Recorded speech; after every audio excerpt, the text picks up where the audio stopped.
America was in shock. As we sifted through the rubble in the weeks that followed 9/11, the country was terrified that another attack could occur at any moment from any quarter.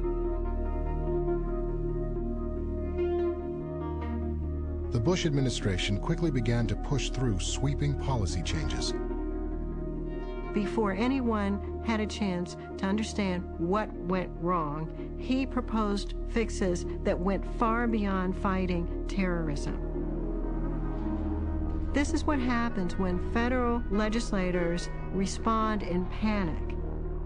Congress had been evacuated because of the anthrax scare, and most of us were hanging around the lawn of the Capitol. We're really out of touch. Yet they felt some desire to rush this bill through. Give us a weekend to read it, and let's take it up Monday morning. Hey, I'll come in and vote at 7 o'clock on Monday morning if it's that urgent. In the Senate, they called it the United in Strengthening America Act, and in the House, they called it the Patriot Act, providing appropriate tools required to intercept and obstruct terrorist acts. And the compromise was to call it both, the USA Patriot Act. But the real purpose behind those names, of course, was to suggest that anyone who would criticize it is unpatriotic, is a traitor. To those who scare peace-loving people with phantoms of lost liberty, my message is this: your tactics only aid terrorists. When the Patriot Act was first sent to the Congress by the Bush administration, it came with a request that we hold no hearings on it so that there would be no public input or public discourse. That might have even been somewhat acceptable had it been the bill that was considered by and adopted unanimously by the committee, but it wasn't. For 6 weeks previously, Congress had debated how to address law enforcement needs in the wake of 9/11. And eventually a bill was crafted that had bipartisan support. To have Bob Barr on the far right, Barney Frank far left, agree was an amazing feat. We came up with a draft of the bill that did have very, very broad support across the Judiciary Committee. Unfortunately, it was then changed in a last-minute draft before it came up on the floor.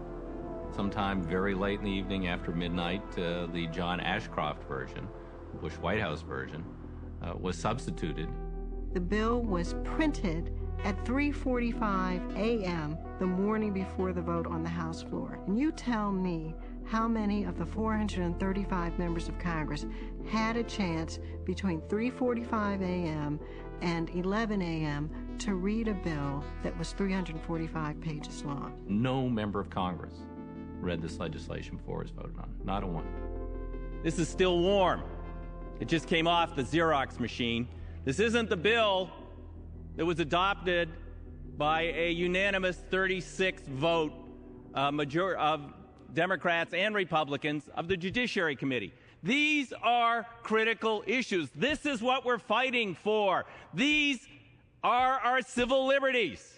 The new bill contained provisions that had been rejected by Congress before 9/11 had even occurred. Where they need to be strengthened and give them more effect. When I looked at the draft, I said, I've seen this before. Almost all of the provisions represented efforts to expand federal law enforcement power. They used the cover of fighting terrorism to really greatly expand federal law enforcement powers. The Patriot Act ultimately passed both the House and the Senate with overwhelming support. This legislation is essential not only to pursuing and punishing terrorists, but also preventing more atrocities in the hands of the evil ones. President Bush quickly signed the Patriot Act into law. It was only the beginning. Some of the worst violations of civil liberties have happened without the input or without the authorization of Congress or the American public. In fact, it's often happened with the discussion and with the approval of a small number of men within the executive branch. These few men have changed the character of America. But have they made us any safer? We were starting to get calls very quickly after September 11th from people that would tell us, my cousin was arrested, my brother was arrested, my uncle. And when we started inquiring about where they were taken or who took them, most of the families that we were talking to didn't really know. Right after 9/11, the government began arresting immigrants from Arab and Muslim countries in an unprecedented way. We were targeting communities on the basis of stereotypes. Hey, I saw someone with a beard. This one came out, he prays by kneeling down and putting his forehead on the ground. Must be a terrorist. That's the level of ignorance that we have in this country. People were essentially presumed guilty until determined to be innocent. The government called these people detainees, as if they were simply being made late for dinner. But the reality was much uglier. These folks were kept in solitary confinement, which is, 23 to 24 hours a day of lockup, no contact with the outside world, sometimes without any blankets in the middle of winter. The lights were on 24 hours. The windows were covered over. People didn't know what hour of the day or night it was. These are terrible conditions, and many people were beaten during this time. They were shackled hands to waist to feet. They were strip searched every time they had to leave the cell. Many of them were yanked along the floor. The arrests were considered secret, and the detainees were allowed little contact with the outside world. They were held for months, even though they had broken no criminal laws. The Justice Department called it the hold until clear policy. The hold until clear policy was not the subject of any public debate or even debate within Congress. That was a change implemented by the Justice Department itself. It was done on the stroke of one politician's pen, and it affected the lives of hundreds of immigrants all across the country. This was undertaken wholly outside of the Patriot Act. It was simply a decision by John Ashcroft, a very public decision. Even within the Justice Department itself, there was enormous debate and controversy about whether or not the policy was constitutional, legal, or correct. This rule change will apply to the 75 individuals who are currently detained. The same way McDonald's tells you how many hamburgers they've sold, the government was giving us kind of a running tally. There have been a total of over 480 people arrested or detained. 614 persons. Detained nearly 1,000 individuals. He swept broadly, he swept blindly, until the number was over 1,000, and people started asking questions. They said, how many of these 1,000 people have been charged with the crimes of September 11th? And the answer was 0. Then people asked, well, how many of these people, these suspected terrorists, have been charged with any crime related to terrorism? And the answer was 0. So those were not good answers from the government's perspective. So what did the government do? In early November, it announced, we no longer will give out a daily tally. It's too difficult for us to give out a daily tally. It wasn't difficult for them when they thought it sent the message that we're doing something to fight terrorism. But when it started to send the message we're locking up lots of people who aren't even charged with terrorism, they just stopped telling us how many people were detained. The net result of our profligate use of detentions without legal representation has been to make us less safe. It hasn't uncovered any terrorists. The Constitution is really quite clear. In parts of the Constitution, the rights and privileges are reserved only for American citizens, like the right to vote. But elsewhere in the Constitution, the Founding Fathers were equally explicit. No person shall be denied life, liberty, or property without due process of law. They did not say no citizen. They said no person. We'll never know exactly how many people were detained in those first 7 weeks alone. We'll never know who all those people are. As soon as September 11th happened, I knew, because I'm an Arab, they're gonna hate the ground I walk on. And for sure they did. February 22nd, I got a phone call about 7 o'clock in the morning from my uncle saying that about 12 to 15 federal agents just came into my parents' house, picked up my mom, my dad, and my sister. It was a terrible day. I will not forget this day in all my life, me or my family. Around 5:30 in the morning, I heard a hard knock on the door. We wake up, what's going on? What's wrong? I keep telling my husband, don't open. We don't know who they are, but he was already there. I opened the door for them, and suddenly they run everywhere, shouting. I thought our house was getting broken into. or maybe being robbed. You could hear officers running around, clear, clear, clear, like something you see on TV. With their guns pointed out, they pulled the blanket off of me and said, get up into the living room now. I was scared. They had the flashlight in my eye. Who are they? I don't know what they were doing. I don't know why. He pulled his gun and he put it right in the middle of my forehead. Then I just looked over to my mom on the bed. Right away, there is one man ordered me to get up. I said, okay, go away. I need to go put my scarf on. He said, you need to get up right now. I said, you need to go out of my room so I can cover myself so I can get up. He won't let me. One, he said, I'm from FBI, and another said, I'm from the INS. He just freaked out. He just went crazy. What are you doing? Do you have gun? No. No, I don't have gun. We went out to the living room, and they took pictures of my sister, and we were all crying. And then when they took us outside, they handcuffed my dad. They handcuffed me in front of my children. Me and my wife and my daughters. Just put us in the car and drive us to the INS detention. We were living legally, above the ground, openly in this country. We were obeying the law. But that didn't seem to matter.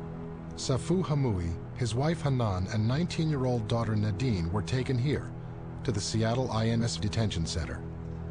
It was a place that reminded them of the oppression they thought they had left behind.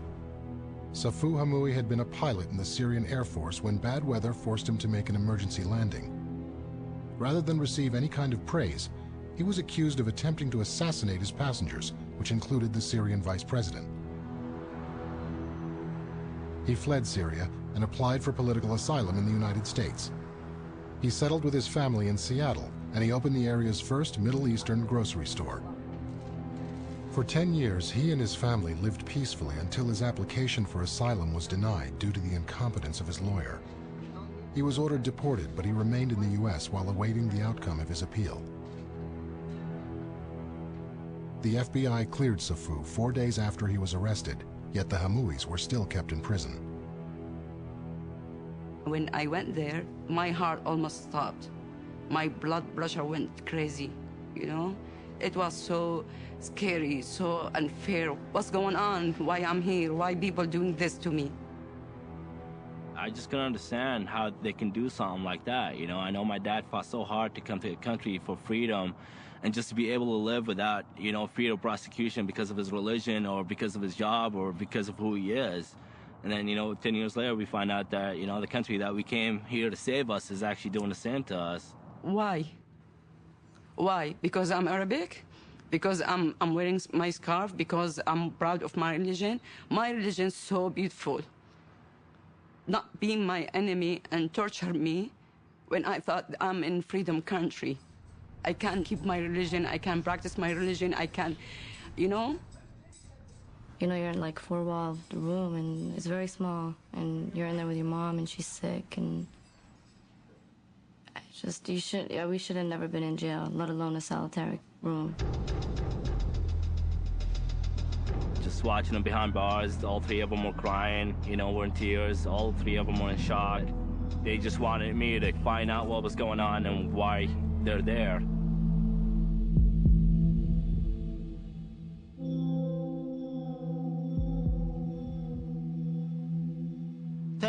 Months. Just imagine 10 months, day by day.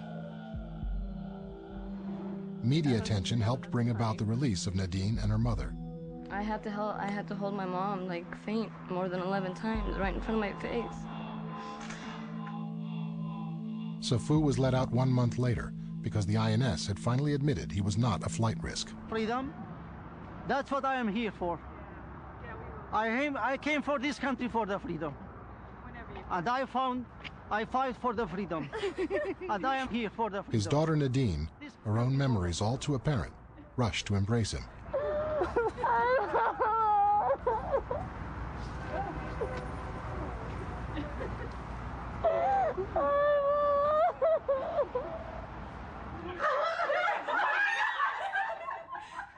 The Hamui's youngest daughter arrived home from school to find her father there.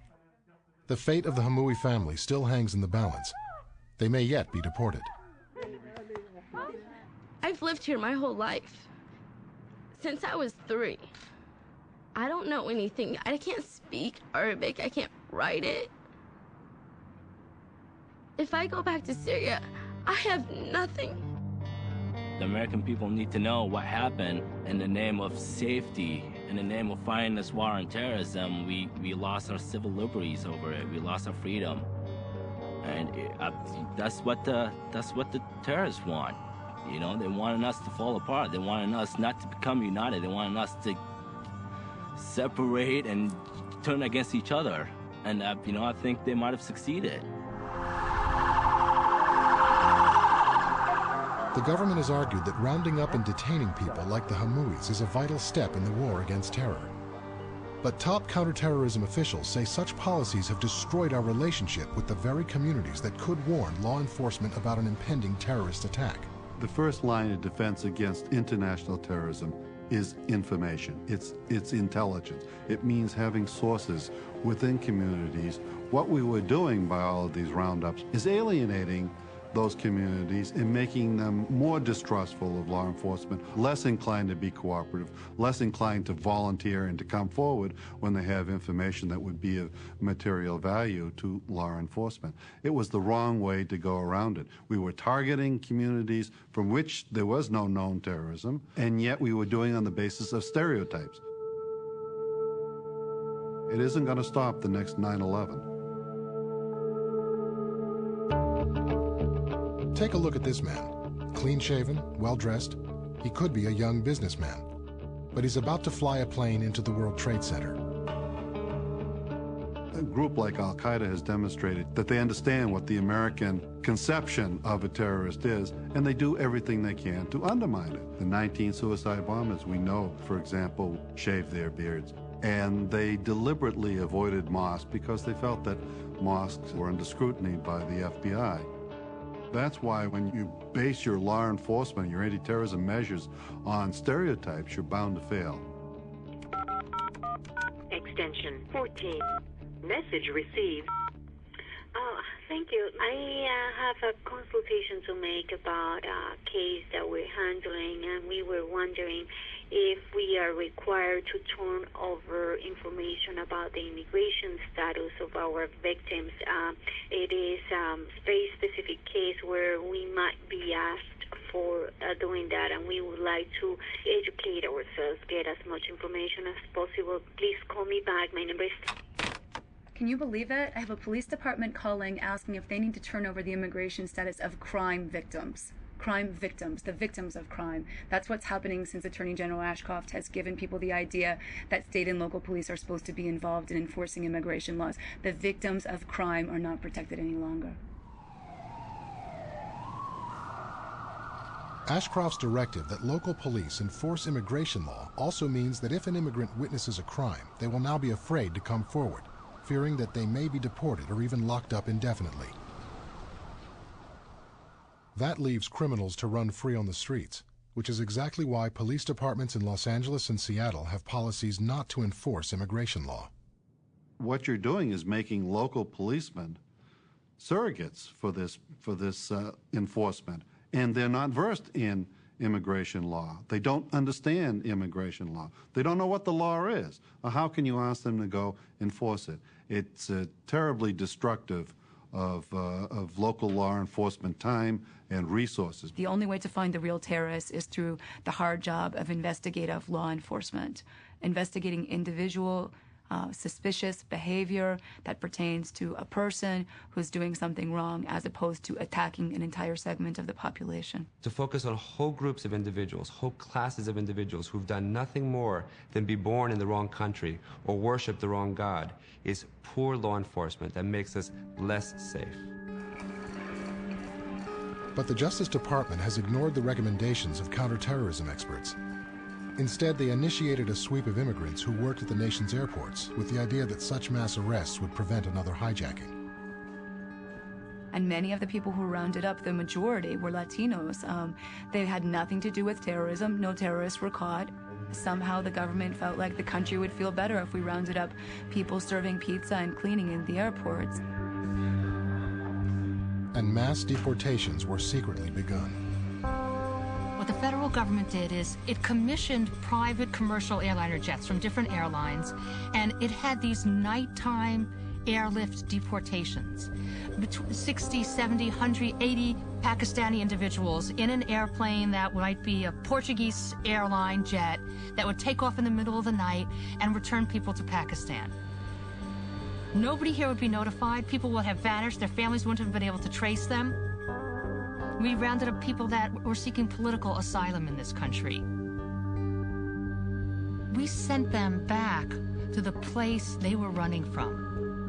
Reports began to filter back that people had been tortured in Syria, disappeared in Egypt, and murdered in Pakistan. We put all these people in terrible situations all around the world.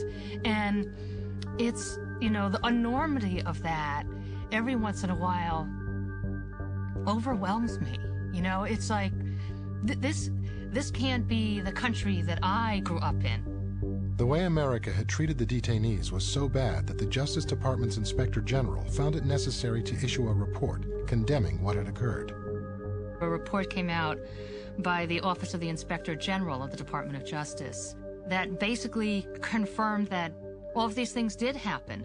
This was not a report of outside critics. This was a report done by the Inspector General of the Justice Department itself, criticizing the haphazard and the indiscriminate manner in which the rights of immigrants were trampled upon in the aftermath of 9/11.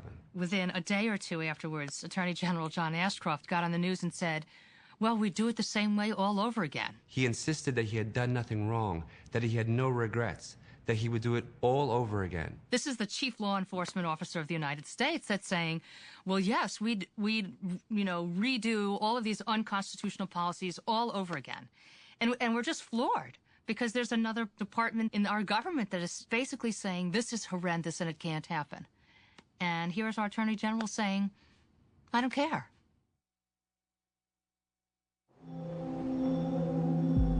What's happening in Guantanamo is symptomatic of the way the government is proceeding in its war against terrorism, which basically seems to be anything goes. Guantanamo Bay, Cuba. A strange place for the U.S. to have a military base.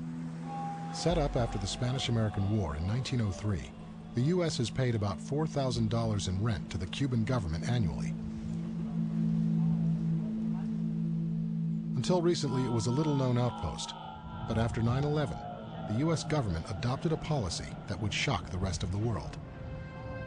Guantanamo Bay was chosen as the place where the administration wanted to hold people that they picked up in the war on terrorism, no matter where they picked them up, from Afghanistan or Pakistan or Bosnia or anywhere else. And they really went around and they looked, where can we hold people and not be subject to court review or any legal restrictions? In Guantanamo, the U.S. government insists that the men held are not entitled to the protections of the Geneva Convention, since they're not prisoners of war, that they weren't combatants of a state power.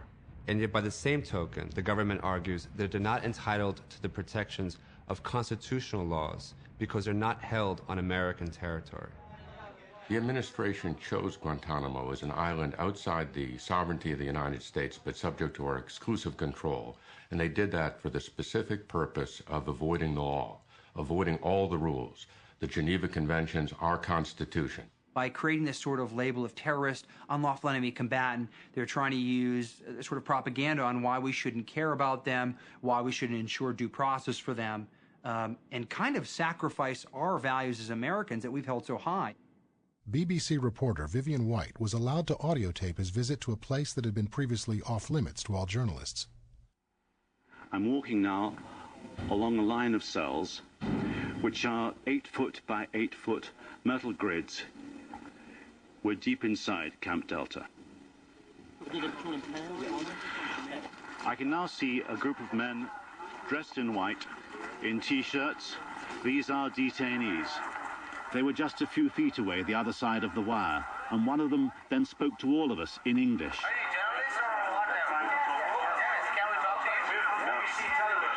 We're from BBC TV.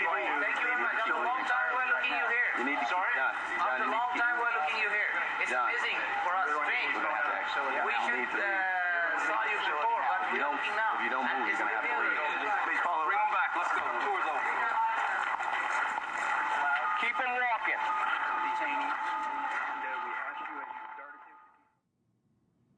All of us thought when we started hearing about Guantanamo, that the people that were going there were people that were fighting for the Taliban, that were part of Al-Qaeda.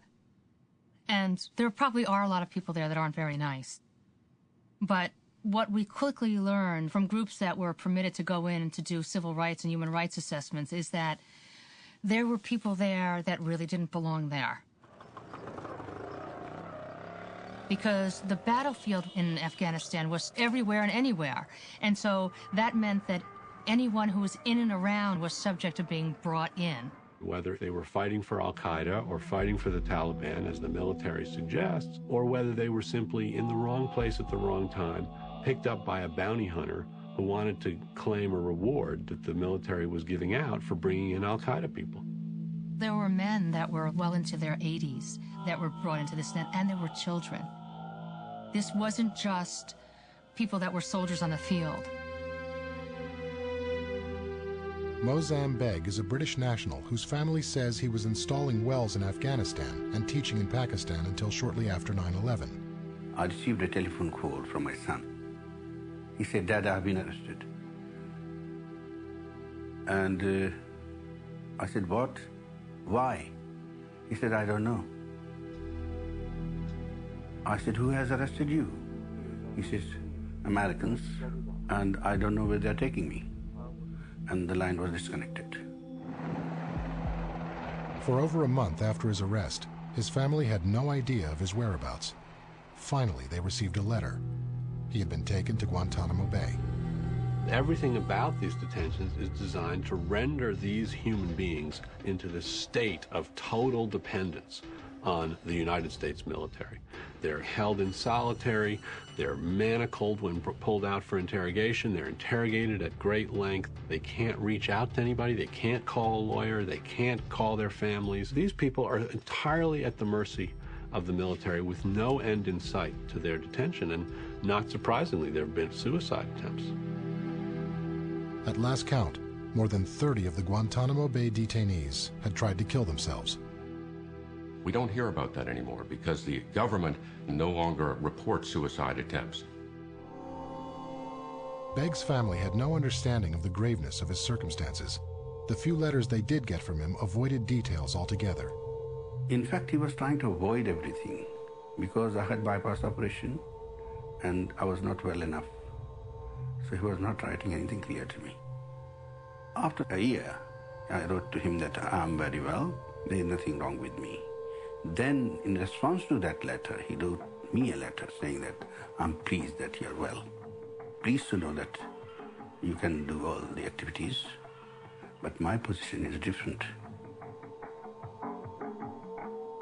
I haven't seen moon, sun, or natural light for the last 1 year, except 2 minutes.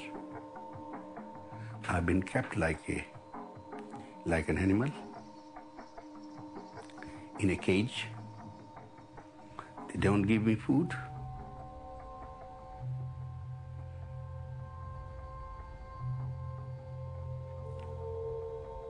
They don't give me water.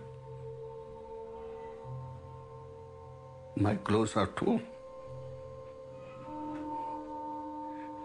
Where are my human rights? There is no one to help me. That's why I'm writing you.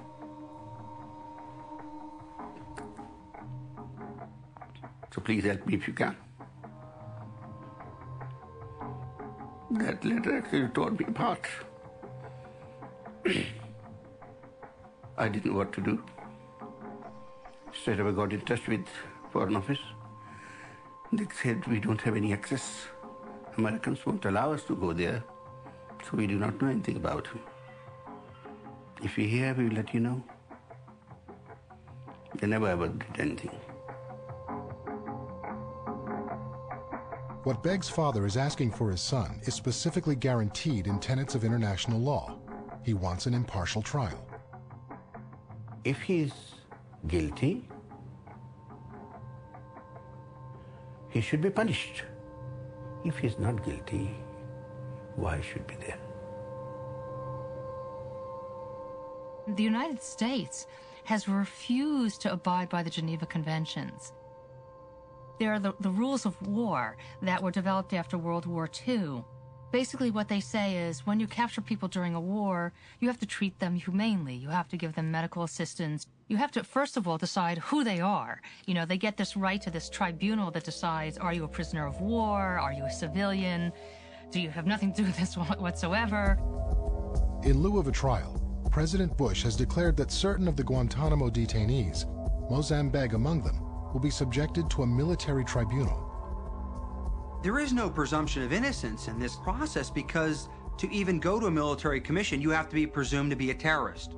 And they're using that as justification to lower the standards of justice that we're used to in this country. President Bush has already let it be known how he feels about these people. Well, the only thing I know for certain is that these are bad people. And we look forward to working closely with the Blair government to deal with the issue. The White House counsel, Alberto Gonzales, advised the president to ignore the Geneva Conventions at Guantanamo.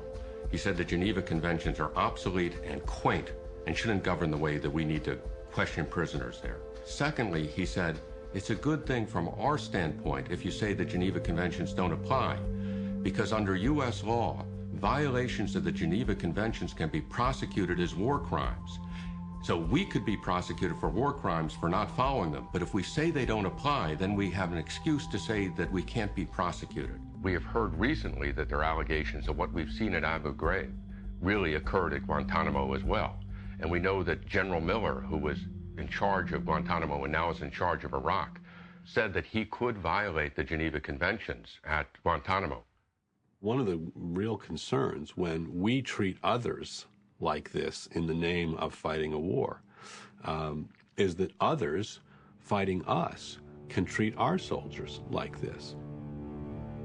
We're setting the standard under which we're going to say it's okay to do this to our service members. It's okay for North Korea to capture a U.S. citizen and label them an unlawful enemy combatant and try them in our same system where some Army general is making all the decisions and he appoints a panel of just his Army officers to be the judge and jury. When Donald Rumsfeld was asked how long can these people be held, he said as long as the war on terrorism lasts. Then they asked him, when will we know when the war on terrorism is over? He said, when there are no longer any terrorist organizations of potentially global reach left in the world.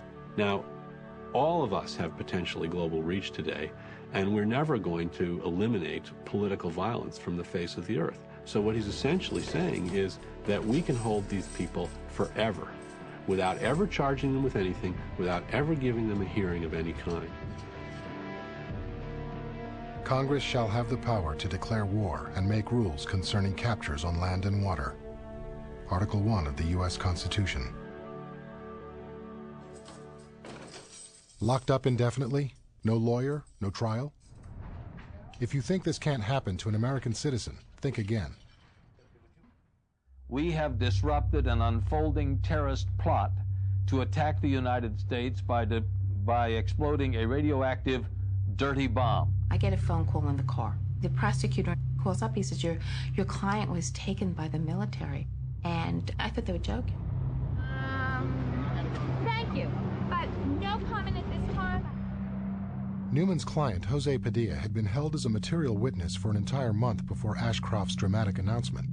He had been charged with no crime, but was seen as someone who could provide information to a grand jury about 9/11.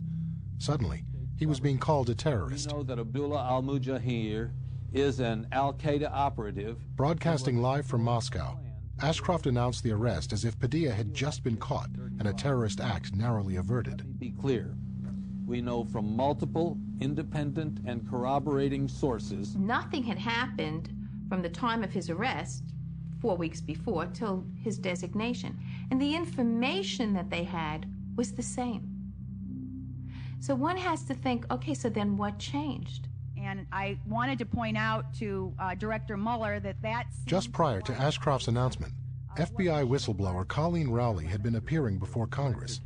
She was testifying about the lack of intelligence sharing between the FBI and CIA and how they'd bungled the warnings that might have prevented 9/11. we need to streamline the FBI's bureaucracy in order to more effectively combat terrorism.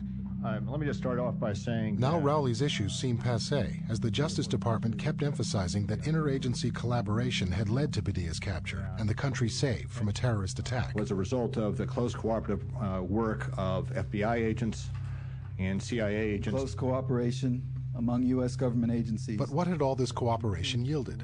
Within hours, 24 hours, the government then had news conferences in which they backtracked. They said, well, it wasn't really a plot, it was just like in the talking stages.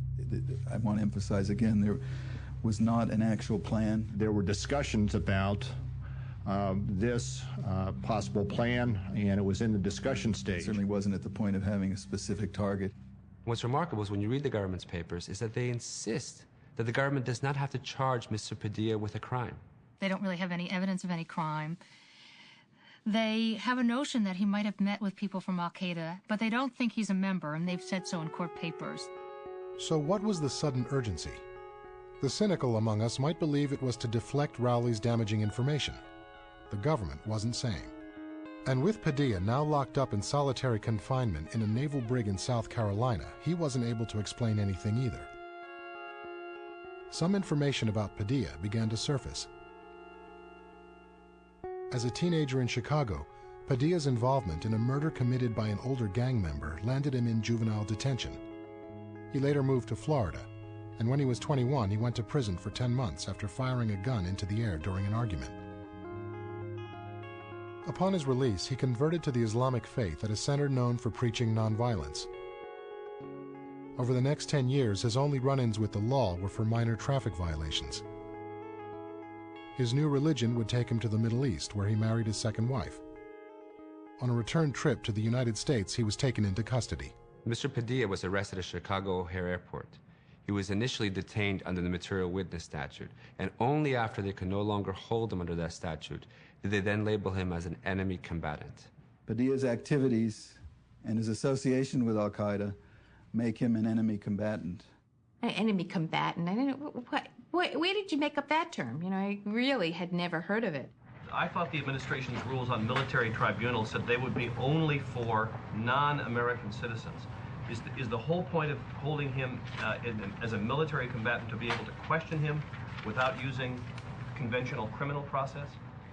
His status, as the Attorney General said in his statement, is as an enemy combatant. He is being detained under the laws of war as an enemy combatant. And if the president labels them an enemy combatant, or in President Bush's words, a bad guy, they can be held indefinitely, incommunicado, without a hearing, without charges. Congress has already ruled on this. Congress said, you can't ever use our military for domestic law enforcement purposes. We don't want you doing that. We don't want you to use the military to arrest citizens. We don't want martial law. And this president and this attorney general says, I don't have to follow the rules. Does he have legal representation at the moment? He was being held under the authority of a federal judge, and he had legal representation in connection with that, yes. Larry, how far did they get? I called the Department of Defense. I even called the White House. I got the response. He will not be able to call me. I will not be able to call him. I will not be able to visit him. And while, of course, I can write to him, they would not guarantee that he would receive my mail. Although the government now claims that Padilla may have been involved in a plot to blow up apartment buildings, they have provided no evidence, nor charged him with a crime. The detention of an American citizen indefinitely without counsel is based not only on hearsay, could be triple hearsay for all we know, but they admit that one of the individuals who gave the information has lied to them in the past, has his own agenda for giving information, and the other informant, in quotes, recanted. We've never in the history of the United States had investigative detention. We don't do that, except now we do. Recently, the Supreme Court decided that enemy combatants such as the Guantanamo prisoners and Jose Padilla have the right to an attorney and access to a court of law. It remains to be seen how the government will comply with this ruling. The accused shall enjoy the right to a speedy and public trial and be informed of the nature and cause of the accusation and to have the assistance of counsel for his defense. The Sixth Amendment of the U.S. Constitution. Every step of the way, we've heard John Ashcroft tell the public, trust us, we're the government. And yet he refuses to release important information that the public needs in order to understand what's at stake.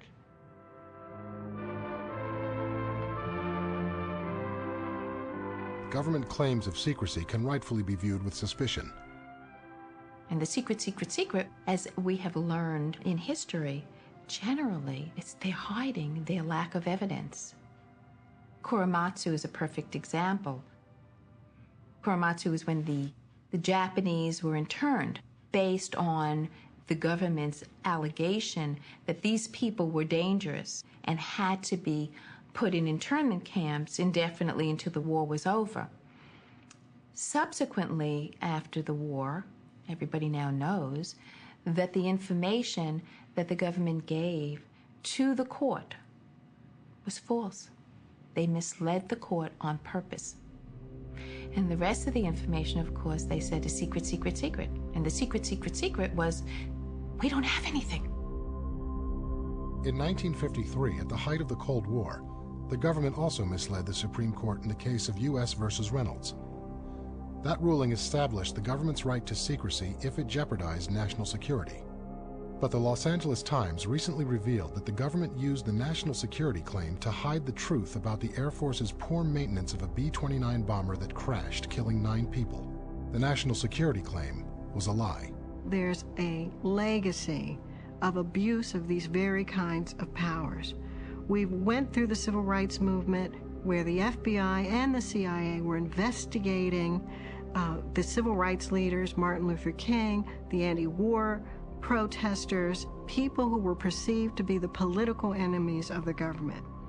This same authority is now vested in the Justice Department by the Patriot Act, and that's a dangerous situation for Americans. I can't confirm or deny who our client is. I can't confirm or deny some of the arguments that we've made in our legal papers. I can't even talk about the basic facts about what has led the government to try to seal this lawsuit from public review and from public scrutiny. I can't talk about why the government insists that it jeopardizes national security. The ACLU has challenged some of the unconstitutional clauses present in the Patriot Act, but they have been gagged from even telling the American public what is going on. Even as the president has made the Patriot Act one of the cornerstones of his re-election campaign, we can't tell the public about the circumstances and facts of our lawsuit challenging a portion of the Patriot Act's constitutionality. I think that the world is going to be more peaceful and free. Result of this discussion, our fellow citizens have a better understanding of the importance of the Patriot Act and why it needs to be renewed and expanded, the importance of the Patriot Act when it comes to defending America, our liberties, and at the same time that it still protects our liberties under the Constitution. The public needs to have the facts as it makes its decisions about whether or not the Patriot Act went too far. The ACLU is not the only organization that has been silenced by the Patriot Act. If librarians have been approached by the FBI, they of course can't tell you that, because one of the rules in the Patriot Act is that you can't tell, which is terrifying, really. What it allows the government to do is to come in and subpoena your customer records to find out what books have been checked out or what books they bought.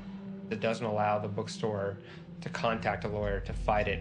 It's all done through forward intelligence surveillance court, and doesn't give us an opportunity to stand up for our customers. At least when you get a subpoena from a local court, because there's reasonable cause to suspect that someone has broken the law and their library records would contribute to the investigation. That's what the law used to be. At least you could tell anybody that you had responded to the subpoena. And they don't even need reasonable suspicion to obtain records on you. Employment records, medical records, and even banking records. The government has deputized the banking industry to spy on American consumers. What we see is the possibility that banks, in doing their policing duty for the government, are going to be looking at who we are, finding out more information than they ought to. It's a very profitable place for them because they get to sell information about us. You just wonder, are you giving the wrong people too much authority? Government agents can now check on who you are sending email to, who you are getting email from, and what websites you visit by claiming it is relevant to an investigation. It requires no showing that the individual whose records are being sought actually engaged in or had any connection to any kind of terrorist conduct. So it basically makes all of us vulnerable. When you look at the Patriot Act, you're struck by the fact that many of its provisions are not limited to fighting terrorism. They affect federal criminal law and procedure generally. Most Americans believe that the Patriot Act was focused on the war on terror, and yet they're surprised to find that there are portions of the Patriot Act that have nothing to do with the war on terror. In fact, there's one section of the Patriot Act that allows the government to conduct delayed notice searches, what we call sneak and peek searches. Sneak and peek warrants are when the FBI wants to search your property and even remove possessions, and the Justice Department can delay notifying you. So you can think for weeks, even months, that you've been victimized by a burglar when really the Justice Department has sent its agents into your home. It gives the government the power to get warrants for secret searches of homes and secret wiretaps of phones without any showing of probable cause that an individual has engaged in criminal activity, which is the usual constitutional minimum required. These Patriot Act powers are being used on ordinary petty crimes, on drug enforcement, on crimes that have had nothing to do with terrorism or the terrorist attacks of September 11th. What much of the American public doesn't fully understand is that the USA Patriot Act creates permanent changes to our nation's laws. More than 90% of the Patriot Act will remain as permanent law unless and until we change it. The right of the people to be secure in their persons, houses, papers, and effects against unreasonable searches and seizures shall not be violated, and no warrant shall issue but upon probable cause. The Fourth Amendment to the U.S. Constitution.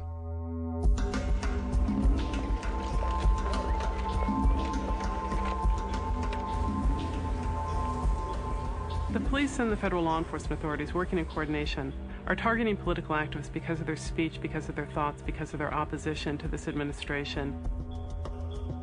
If a place is a place to which the public is invited and in which the public is welcome, it is a place in which the FBI is welcome. I believe that the Justice Department has gone too far in changing the domestic spying regulations that have been on the books for 25 years. The Bush-Ashcroft administration scrapped the restrictions on domestic spying. The FBI is instructing local police officers to infiltrate peaceful protests. I get very, very queasy when federal law enforcement is effectively saying going back to the bad old days when the FBI was spying on people like Martin Luther King. They're not hunting down or looking for what most people would define as terrorism. They're spending their money, their time, the hours of the officers looking after peace groups and challenging peace groups and disrupting and surveilling peace organizations.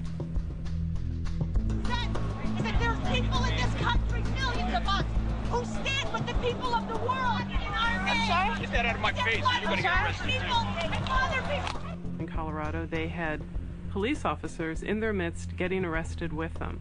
One of the police officers had come to one of their meetings a night before an activity and, acting as an agent provocateur, had tried to encourage the group to take more aggressive and violent conduct towards the police.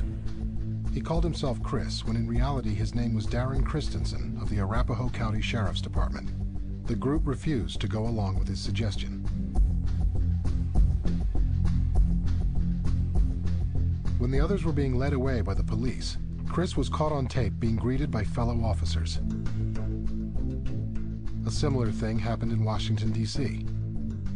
There was an agent provocateur that came to a meeting of people planning for protests and proposed to them that they should plant bombs on bridges or items that look like bombs or call in bomb threats.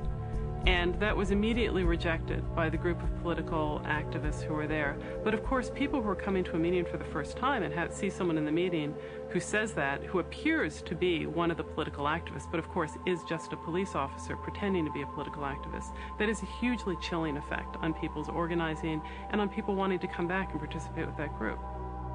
The actions of the police on the very first day that the Bush administration came to power perfectly illustrate the abuses that occur under Ashcroft's directive. People came from across the United States to protest along the parade route, engaging in peaceful protest, chanting, holding signs, opposing the incoming administration.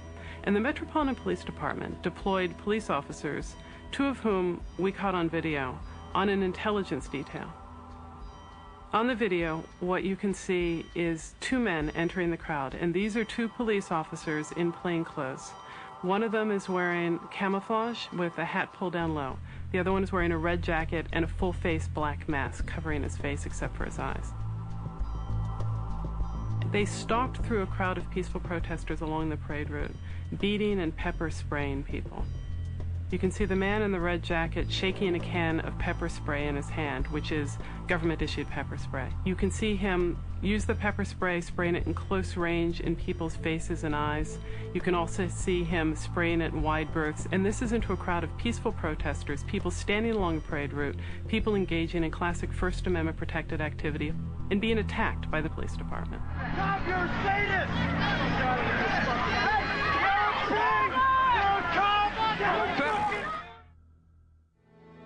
Congress shall make no law abridging the freedom of speech or the right of the people peaceably to assemble.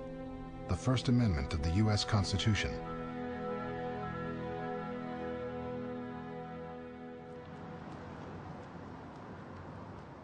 This George Washington University graduate is a rowing champion. He's the first African American to win the U.S. Nationals, and he's the first to win an international competition. He travels the world competing for the United States. My name is Akil Abdullah, and it's a Muslim name. My full name is Akil Hashem Abdullah. Akil means intelligent, Hashem means destroyer of evil, and Abdullah means follower of God. He considers himself a Catholic like his mother, but he was given a name that reflects his father's faith.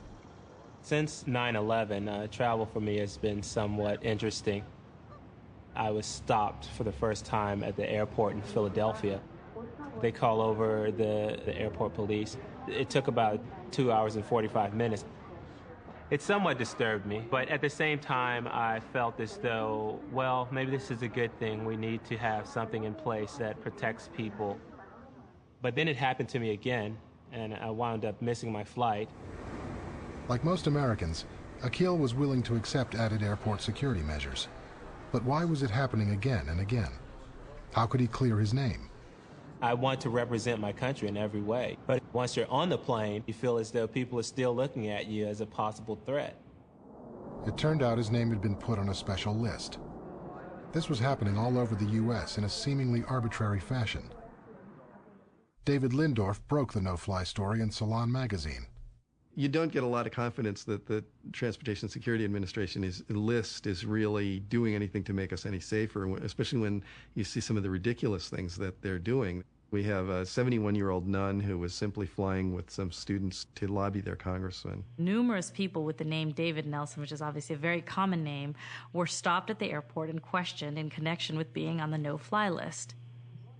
They stopped a guy who had the unfortunate name Padilla, the alleged dirty bomber, but he'd already been caught months before and was in a military brig in South Carolina. Hundreds or possibly thousands of innocent people are stopped and detained at our airports because of their name, when in fact all of that does nothing to improve security. Many of the individuals who have been stopped are people who have been critical of the Bush administration's policies. I got stopped at the screening machines, and I guess they asked me some questions, and they looked at my ID, and then the next thing I knew is they told me that they wanted to search me. There's a little screen that's there that's like a 2-partition screen, and they tell me to go behind the screen. And I go behind the screen, and, you know, it blocks your view from the people coming in this way. It doesn't block your view this way.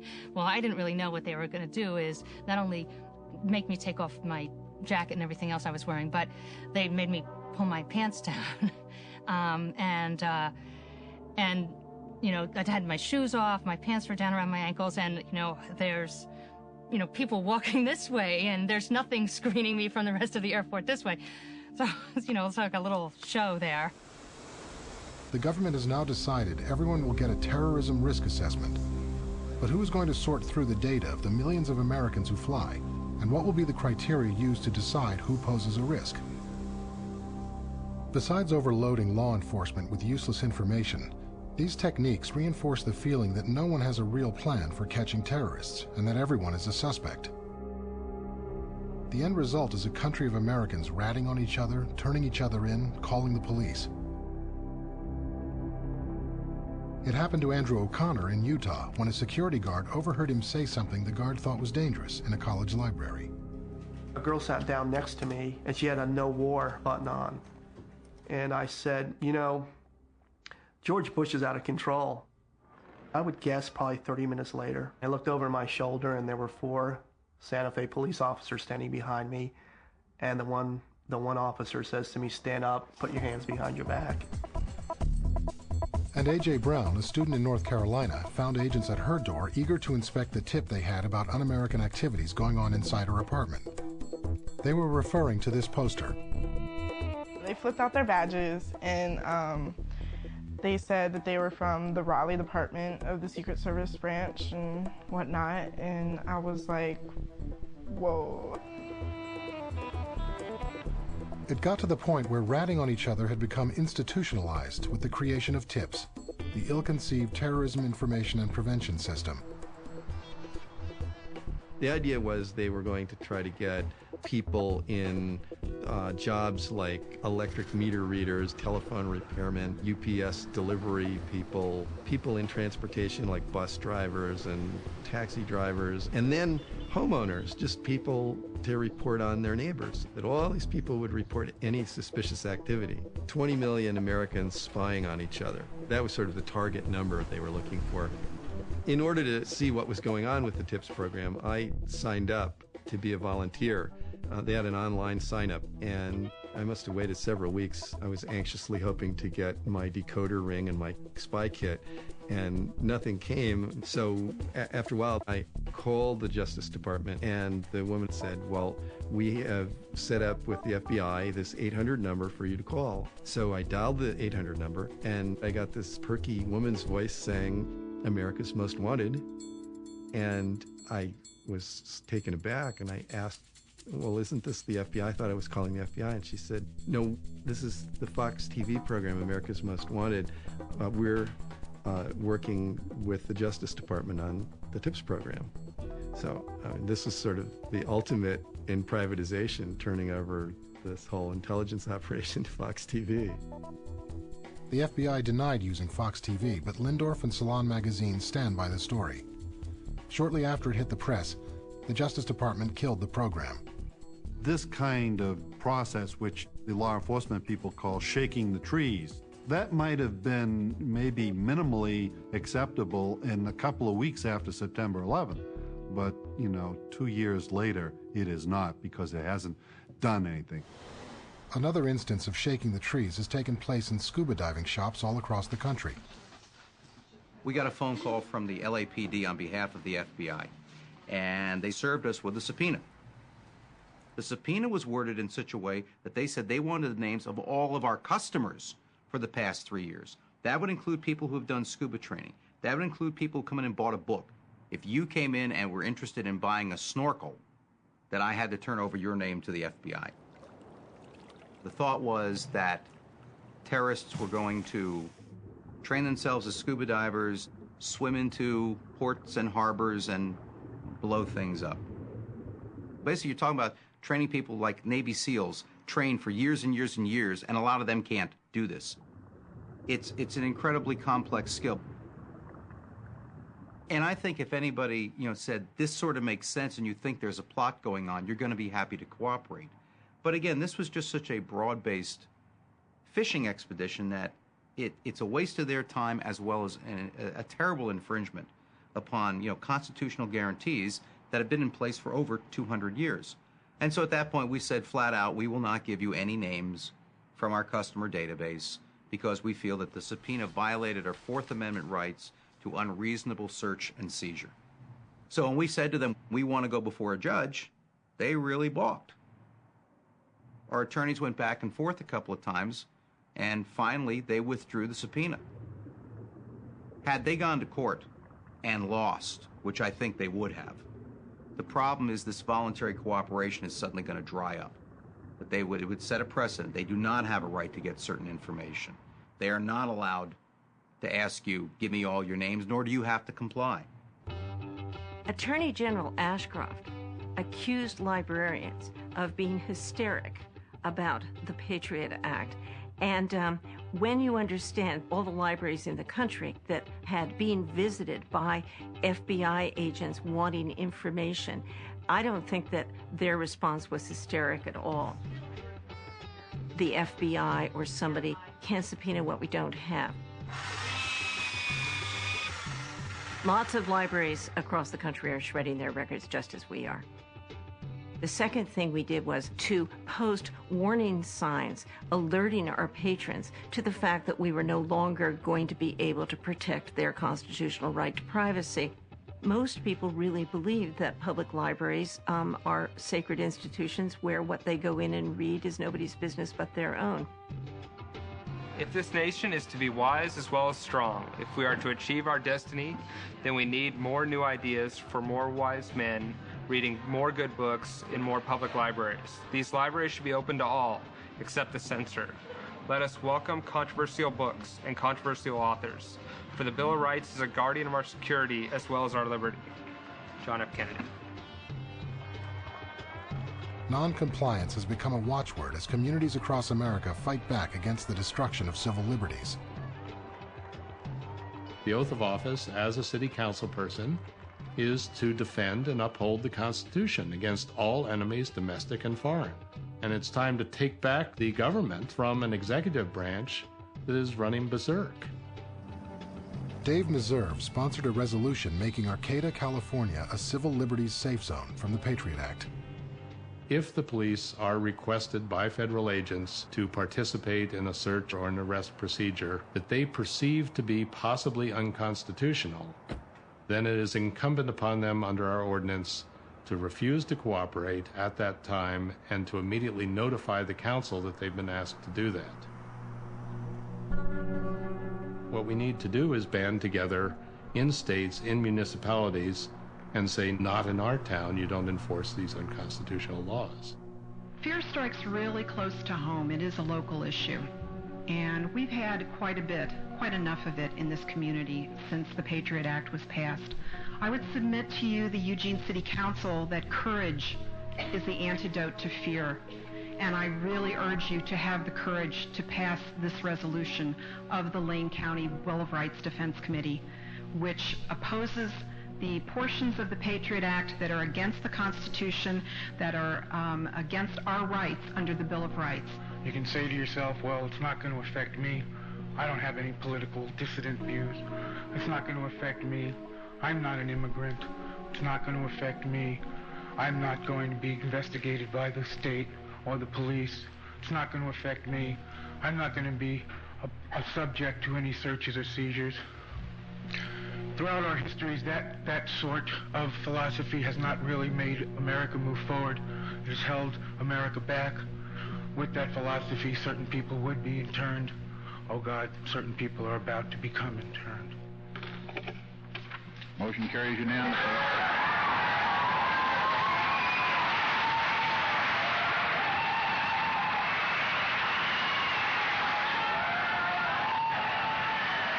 Now, 4 states and more than 300 municipalities have joined the cities of Arcata and Eugene in passing resolutions against the Patriot Act. We were very amused by comments from Justice Department spokesman who says that obviously federal law trumps local law. If the federal government would like to come and say that somehow they are going to make us withdraw our ordinance, to quote our presidents, I'd say bring them on.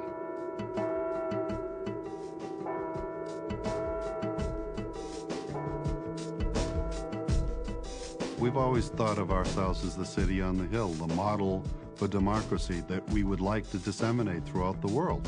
And yet, by our actions after September 11, we have destroyed that model.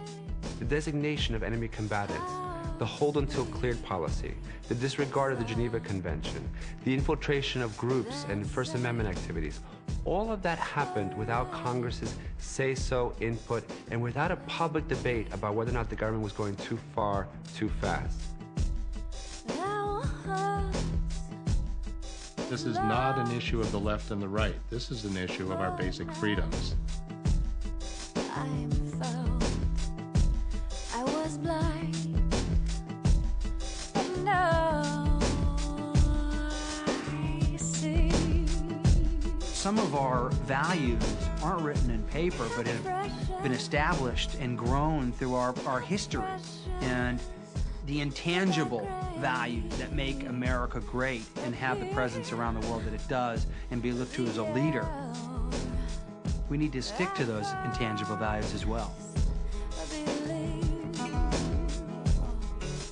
The United States really is different from other countries. We're not like France or England or Japan. We're not bound together by a common race or a common religion. What binds this country together are our principles. Most importantly, democracy, fairness, and the rule of law. The American public has to remind itself not just what it is that we're fighting against, but what are we fighting for? That these core values that define us as a country are what make us strong as a nation. They're not our weakness.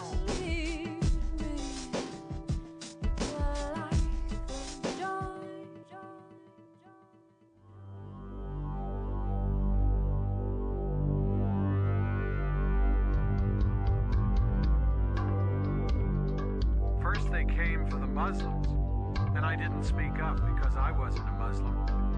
Then they came for immigrants, detaining them indefinitely, solely upon the certification of the Attorney General, and I didn't speak up because I wasn't an immigrant. Then they came to enter homes and offices for unannounced sneak and peek searches, and I didn't speak up because I had nothing to hide. Then they came to arrest American citizens and hold them indefinitely without any charges and without access to lawyers, and I didn't speak up because I would never be arrested. Then they came for immigrants and students from selected countries, luring them under the requirements of special registration as a ruse to seize them and detain them, and I didn't speak up because I wasn't required to register. Then they came for anyone who objected to government policy because it only aided the terrorists and gave ammunition to America's enemies. And I didn't speak up because I didn't speak up. And then they came for me, and by that time, no one was left to speak up.